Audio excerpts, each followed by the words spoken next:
Oh man, it's your boy Carcino for life. Not for the moment, for life. Listen, I want you to hear it and hear it well. Okay? Hear it and hear it well. This guy, Ari Shaffir, the one who was stupid enough to make a video about the wrong guy, Kobe Bryant, talking about he's barbecue and he was a rapist and he's thinking it's a joke. Because he didn't make anything joke, because there's nothing funny about that. I mean, right when people mourning, saying, oh, I thought, I always do this. This is what I always do. And this is what the punishment is. Not everybody's going to be playing with you.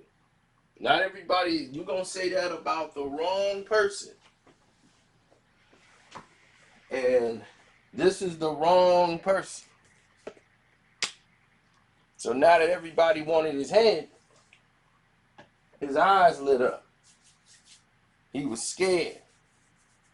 People were sending him death threats. And he's from New York and LA, working the comedy circuits. And now he's getting all these threats. He's getting all these people telling him all these different encounters and all these different things about what's going on. Now you have a different junket on your hand, don't you? Now you want to play the victim card.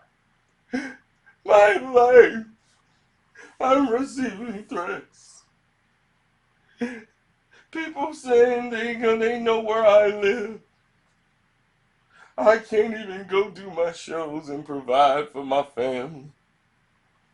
Oh, no. Your talent agency dropped you because they didn't want to be associated with having you as their artist. Once your talent agency dropped you, the very next day, one thing you have not done is apologize for what you have done. That's one. Two, nobody's going to cry for you, Argentina. Nobody.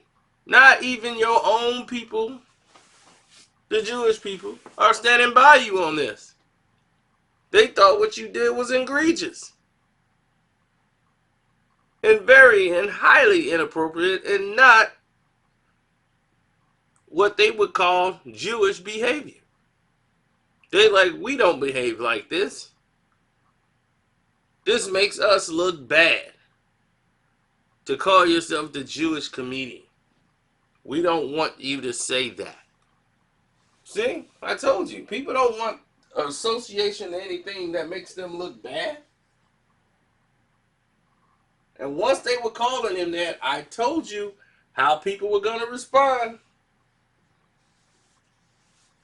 Y'all thought I was joking.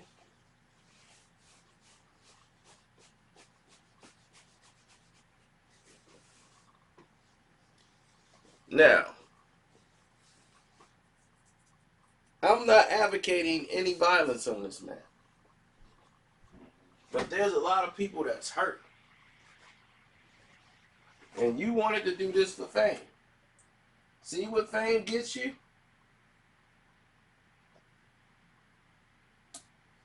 So congratulations, you are famous.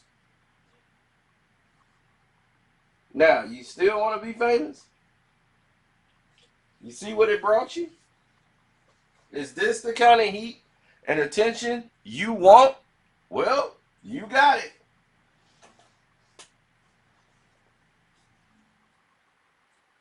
And I know what you're thinking. Let's just lay low till this thing blows over. See, the weird thing about that is it kind of never do. That's what's weird. It kind of never do.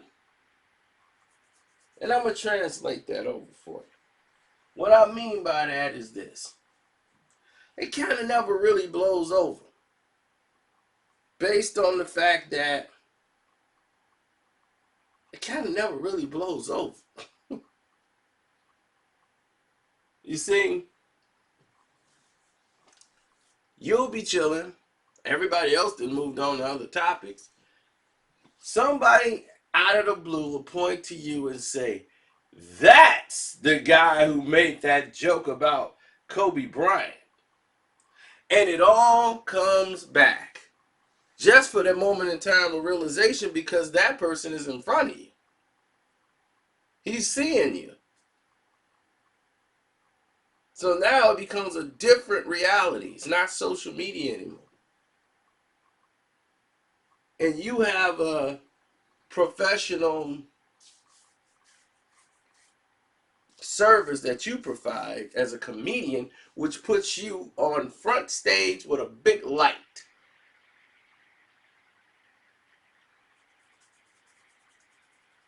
And you thought this was a ticket to boost your popularity because Howard Stern did this with Selena.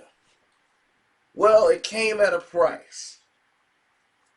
You remember when Star did this? And that with the thing with Aaliyah, that went far. All these things that people do to make themselves famous makes them infamous. Howard Stern had to go out and apologize and do it in Spanish. That's how severe it was. It was like, oh, but he got the fame for it. He went and apologized, but look how famous he got for it. He was already famous for what he was doing.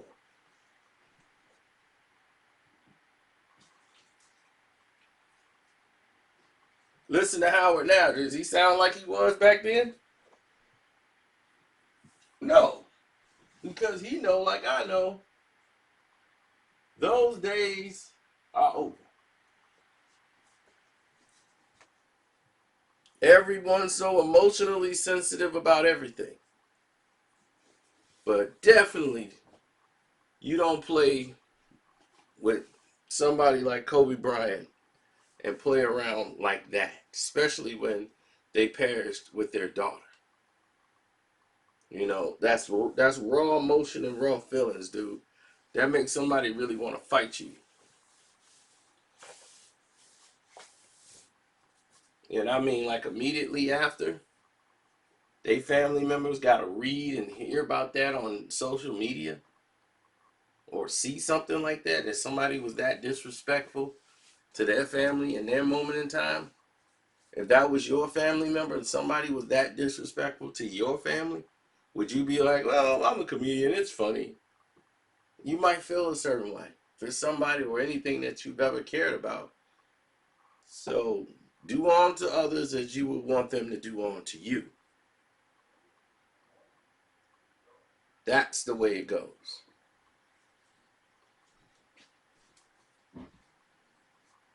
So on that note, I want to say thank you guys for tuning in. And don't forget the Patreon. We got a Super Bowl special for all y'all with the Patreon. We're going to do something special for y'all. I'm thinking, should I make it for all my Patreons or should I just do it for my all access VIP members? I'm still debating. I might make it for all, you know. I'm thinking. Don't worry. We'll get there. Still debating on it. But don't worry. You're going to get it. So you learned a lot so far in the first month of January on our Patreon all access. You learned the truth about the Kobe Bryant, Colorado case. The details they didn't tell you. So you learned a lot about that. You learned about Jean-Claude Van Damme a little bit. And we got more of that coming. So a lot of situations you didn't know about. So on that note, y'all be safe. And let's go 49ers. Ugh. gosh, that didn't even sound right coming out of my mouth, man. I can't. I don't even want to get into the Super Bowl. I can't. I might miss kickoff. I just don't care.